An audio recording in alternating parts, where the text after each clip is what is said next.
Hey guys, welcome back. Today we're going to do some tractor maintenance. We've been bush hogging our pasture for the last couple days, and the tractor's started to run a little rough, and I would say that the fuel filter is starting to get plugged. It still had about 5 hours left until the required maintenance, but since we're out here changing the fuel filter, we might as well do a full service on it. And so we figured we'd bring you guys along and show you what that's like. So this is our tractor. It's a John Deere 790. It's got a 27 horsepower Yanmar diesel. And today we're going to be changing the oil, the fuel filter, and 2 hydraulic quick couplers that control the roll for the bucket. The bucket's been acting up a little bit, and I think there's either an O-ring or something inside those quick couplers that's messing with the flow and not letting it, roll all the way. So we're going to try and take care of all those problems today, and hope she runs a lot better when we get done.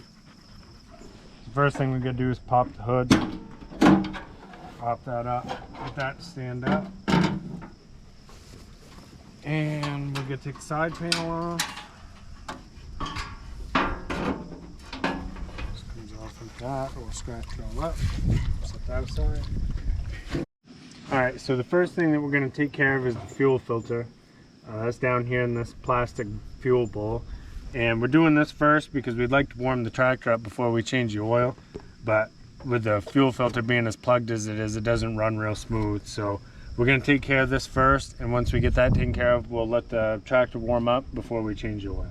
Alright, so first thing you want to do is close your fuel, and you want to make sure that you got a pan under this because this is going to make a mess, and you don't want diesel fuel running out everywhere on the ground.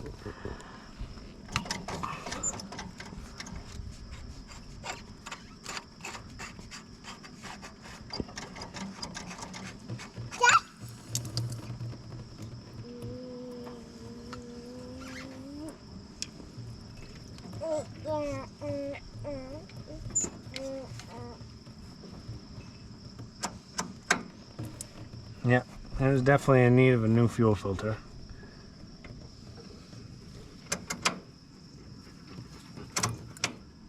So this is the fuel filter. It's a Napa 3263 gold filter, in case you're wondering the part number. And all we got to do with this is there's a side with an O-ring on there.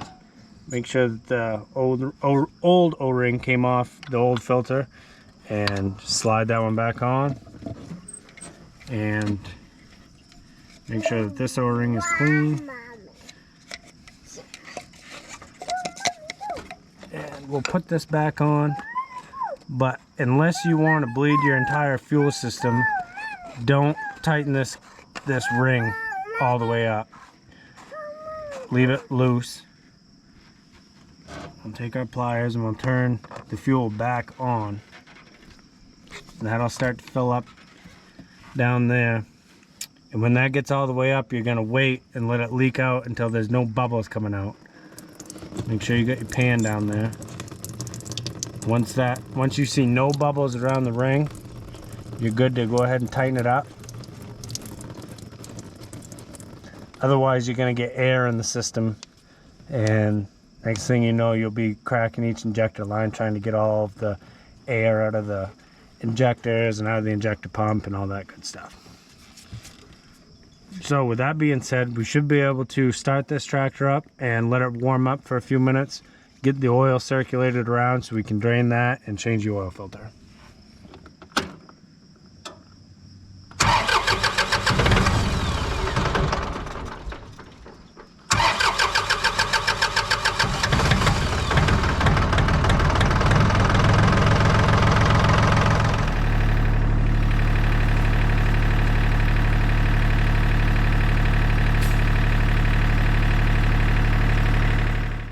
Alright, so the next step, we've got the tractor all warmed up. We let it idle for about 5 minutes. This is your drain plug. It takes a 14mm socket. So we will take that out, drain all the oil, and we'll move on to the filter.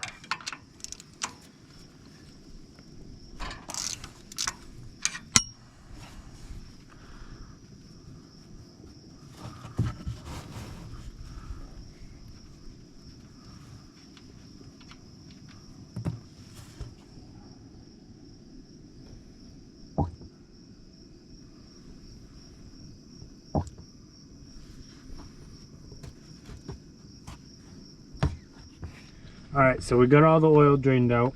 Next is the oil filter. I don't have a filter wrench, so I'm hoping this comes off fairly easily.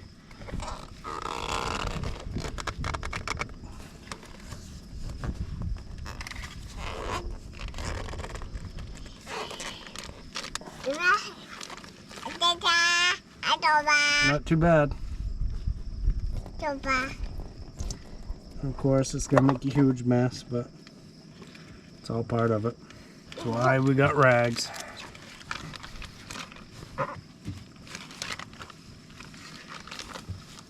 Try and clean it up best I can. Don't want a bunch of dust sticking to it. So this is the oil filter. If you need a part number, it's Napa Gold 1344. And we made sure on our old oil filter that the O-ring came off. And this is what we're going to use for oil, Shell Rotella 1540. And before we put the new filter on, I always take some of the new oil and just get it right on that oil filter O-ring. Move that right up. Normally I like to fill up my oil filters before I put them on, or, you know, my truck or a car or whatever, but this one's on the side and it's just going to make a mess if I do. This Napa filter, the filter itself is a lot bigger, so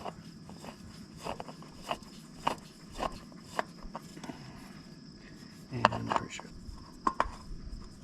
it's on there now. And you don't got to go crazy when you tighten it up, just tight as you can get it with your hand.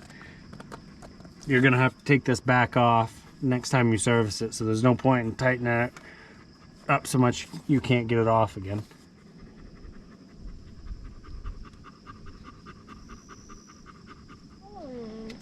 Alright, I don't have a funnel. This requires a funnel. But what I do have is an old oiled, quart-sized oil jug from one of our last services on one of our other pieces of equipment. And so I'm just going to take this gallon, and it says that it takes a little over 4 quarts. So we're going to try and do this without making a giant mess.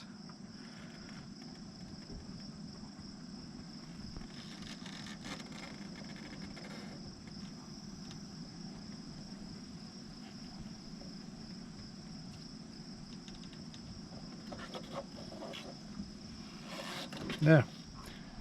So we got the tractor all filled up with oil, put in a little over 4 quarts.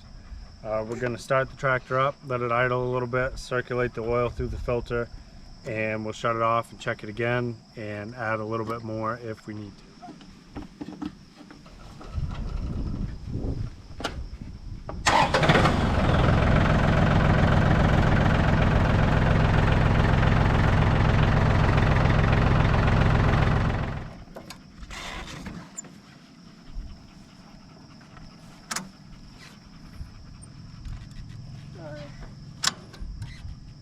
No, baby.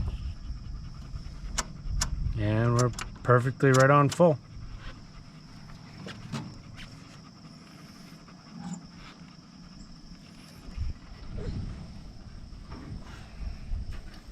Last step's just put the body panel back on and close the hood.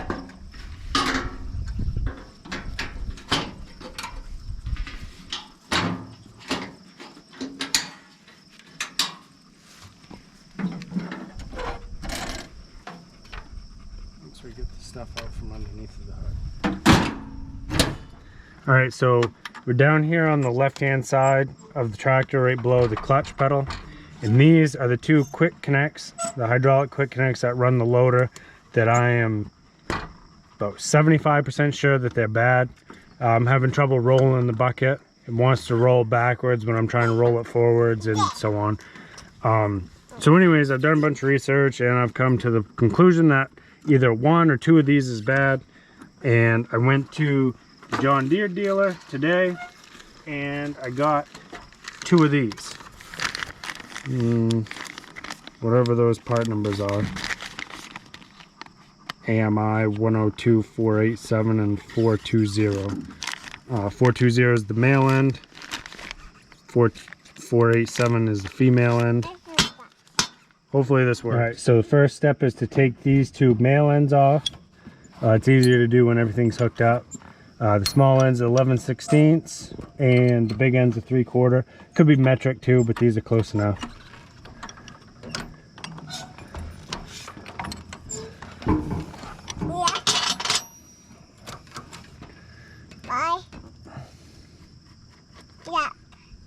Giddy up. Take that off. And just replace it with this one. The O-ring is still there. I probably should have bought new O-rings with it, but I didn't, so hopefully that's not going to come to bite us.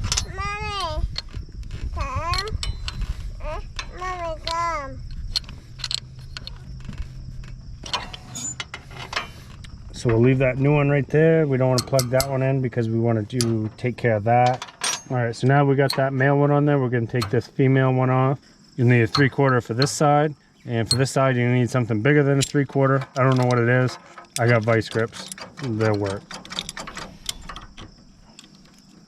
once I tighten them down.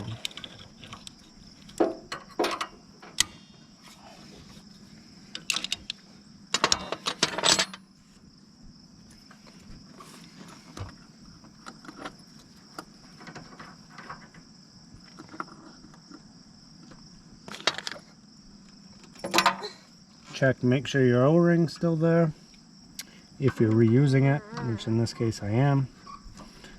And we will tighten that back down with our fancy dancy vice grips. Try not to strip it.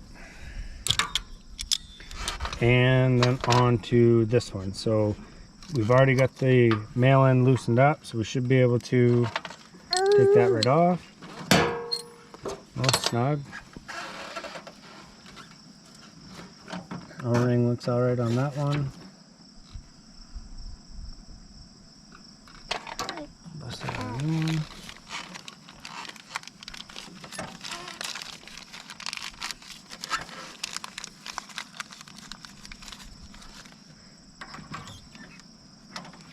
And we'll tighten that up with a wrench once we get it all back together because it's easier that way.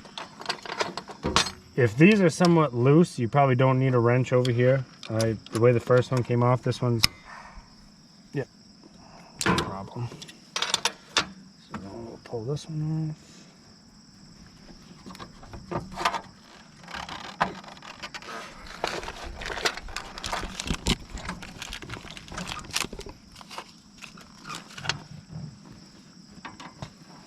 We'll put that back on there.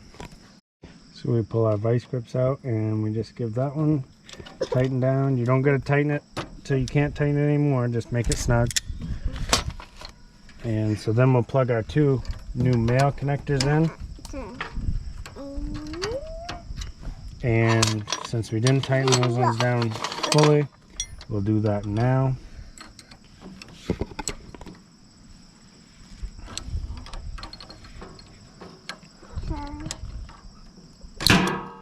Try not to slam your side panel because then it'll rust.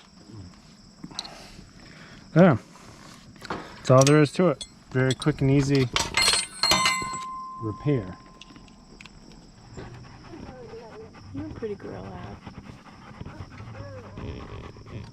So that's all for our video today. I hope that you found it very informative. It was a little bit shorter than most of our other videos, but I basically started using YouTube trying to figure out stuff like this, and so I hope that we can pass that along. Everything we did here today was pretty elementary, but we got the fuel filter changed so the tractor's running right again. We changed the oil ahead of schedule, and we were also able to take care of our bucket problem all by ourselves without any help of a mechanic. So I hope that will help you guys out, and we'll see you on the next one.